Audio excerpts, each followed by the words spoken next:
Los héroes olvidados, una verdad sin contar. En la liberación de Francia. Antes de adentrarnos en este vídeo, quisiera decirles que contaré esta historia mediante imágenes, puesto que es una forma efectiva de transmitir información y conocimientos históricos de una manera visualmente atractiva y fácil de entender. Y sin más dilación, vamos con la historia.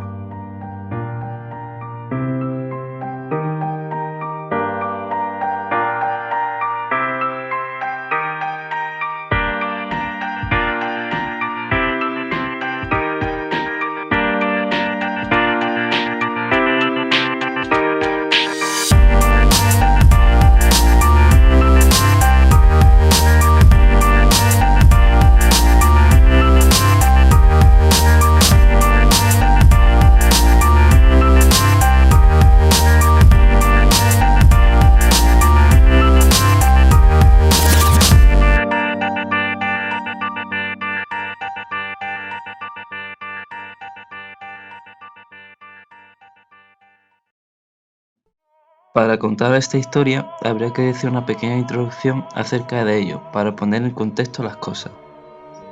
Hace más de 70 años, Europa estaba sumida en el caos de la Segunda Guerra Mundial. Mientras los ejércitos alemanes ocupaban gran parte del continente, un grupo de héroes emergió de lugares lejanos para luchar por la libertad y cambiar el rumbo de la historia. Estos héroes eran africanos, provenientes de las colonias francesas, y su papel en la liberación de París a menudo ha sido olvidado o ignorado.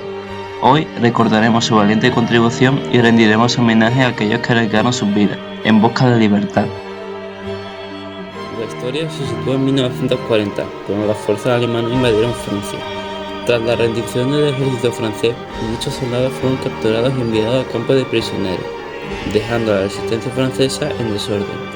Sin embargo, la lucha por la libertad no se extinguió, encontrando un nuevo aliento en los territorios africanos, bajo dominio francés. En esta foto podemos ver cómo Adolf Hitler posaba con la Torre Eiffel de fondo. Durante su estancia en París, visitó por varios lugares icónicos de la ciudad, incluyendo la Torre Eiffel. Lo que transmitir era demostrar la superioridad y el dominio de Hitler y su régimen sobre Francia. La Torre Eiffel, como uno de los símbolos más reconocidos de París y Francia, representa la grandeza y el prestigio de la ciudad. Al pasar frente a ella, Hitler buscaba transmitir un mensaje de control y victoria. En África Occidental, en colonias como Senegal, Guinea, Costa de Marfil y Chad, entre otros, se formaron unidades militares compuestas por africanos. Estos soldados, conocidos como los tirailleurs senegalíes, fueron reclutados y entrenados por el ejército francés para enfrentarse a las fuerzas alemanas. A pesar de las dificultades y condiciones y la discriminación racial que enfrentaban, estos soldados africanos demostraron una gran valentía y habilidades encomiables en el campo de batalla. Pero la pregunta que habría que hacerse es, ¿por qué ayudaron a Francia? Pues bien, muchos soldados africanos se vieron obligados a participar, puesto que eran provenientes de colonias francesas y tenían un sentido de lealtad hacia Francia.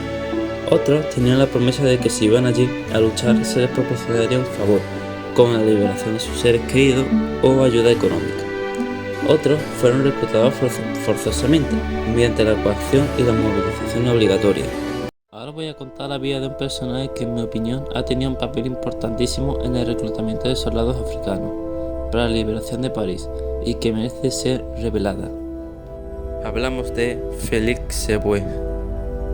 Félix Éboué fue un político y administrador colonial, nacido el 26 de diciembre de 1884 en la Guayana francesa, que desempeñó un papel destacado durante la Segunda Guerra Mundial y en la historia colonial de Francia.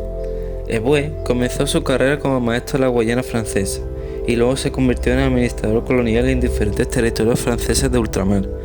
Durante su tiempo en África, mostró un gran interés por los derechos de los africanos y luchó por mejorar las condiciones de vida de la población nativa. En 1936, Éboué fue nombrado gobernador de la Guayana francesa, convirtiéndose en el primer gobernador de color en la historia de Francia. Fue en este cargo donde demostró su lealtad a Francia y su oposición al régimen nazi durante la Segunda Guerra Mundial. Cuando estalló la guerra, Éboué jugó un papel importantísimo en el reclutamiento de soldados africanos para unirse a las fuerzas francesas libres, lideradas por el general Charles de Gaulle. Abogó por la igualdad de derechos y la ciudadanía francesa para los africanos y defendió la idea de que todos los ciudadanos franceses deberían luchar por la libertad y la justicia. En 1940, cuando Francia cayó bajo la ocupación nazi, Houellebecq se negó a reconocer el régimen colaboracionista de Vichy y se unió a la resistencia francesa. Lideró la resistencia en África Ecuatorial Francesa y fue clave para mantener el territorio bajo control de las fuerzas francesas libres. Su lucha y compromiso con la causa antinazi le valieron el reconocimiento y el respeto tanto en Francia como en África. Después de la guerra, fue nombrado gobernador general de África Ecuatorial francés y trabajó para mejorar las condiciones sociales y políticas en la región. Bueno, cambiando de tema, ahora voy a contar el papel de los africanos en el desembarco de Provenza. El desembarco de Provenza, también llamada la Operación Dragón, fue diseñada para complementar el desembarco en Normandía, que tuvo lugar 2 meses antes. El objetivo principal de este desembarco era abrir un nuevo frente en Europa occidental y establecer una cabeza de puente del sur de Francia, lo que permitiría a las fuerzas aliadas avanzar hacia Alemania y liberar rápidamente a las regiones del sur de Francia, y reconquistar los puertos de Toulon y Marsella, y remontar el río Ródano. La noche del 14 al 15 de julio de 1944, 600 voluntarios de los comandos africanos escalaron el acantilado de Cap Negre, en la Costa Azul. El 15 de julio, los 25.000 soldados y 11.000 vehículos desembarcaron en Provenza. Días después, se sumaron más hombres. Unos 350.000 hombres en total participaron en esta operación militar, de los que 120.000 de las fuerzas aliadas y unos 230.000 eran soldados del ejército francés. El 90% de los soldados del ejército francés venían de las colonias francesas del norte de África y África subsahariana. Avanzaron más rápido de lo previsto. Liberaron Provenza en 13 días. El 23 de agosto llegaron a Toulon. El 29 de agosto liberaron Marsella y el 12 de septiembre lograron unirse en Borgoña a los soldados que avanzaban desde Normandía. París estaba más cerca. Pero la pregunta que habría que hacerse es: ¿por qué no tuvieron reconocimiento? ¿Por qué su papel quedó relegado? Pues bien, a pesar de la contribución de los soldados africanos al esfuerzo bélico, el gobierno provisional francés les dio de baja en masa a finales de 1944. Así que les quitaron las armas y los uniformes a los soldados negros, y se los dieron a los combatientes de la resistencia de Francia continental. Vamos, que básicamente querían blanquear a su ejército. Y el principal promotor de esto fue el general Gaunt. Lo que quería intentar el general Gaunt era la de demostrar que los franceses habían liberado Francia, y en esa época franceses equivalía a soldados blancos. Además, en Estados Unidos todavía existía la segregación racial, por lo que no estaban interesados sobre el tema. Pero lo más triste de todo es que los soldados africanos no es que fueran olvidados, sino que congelaron sus pensiones en 1959, y no fue hasta 2010 cuando Sarkozy, presidente por aquel entonces, decidió reanudar las pensiones.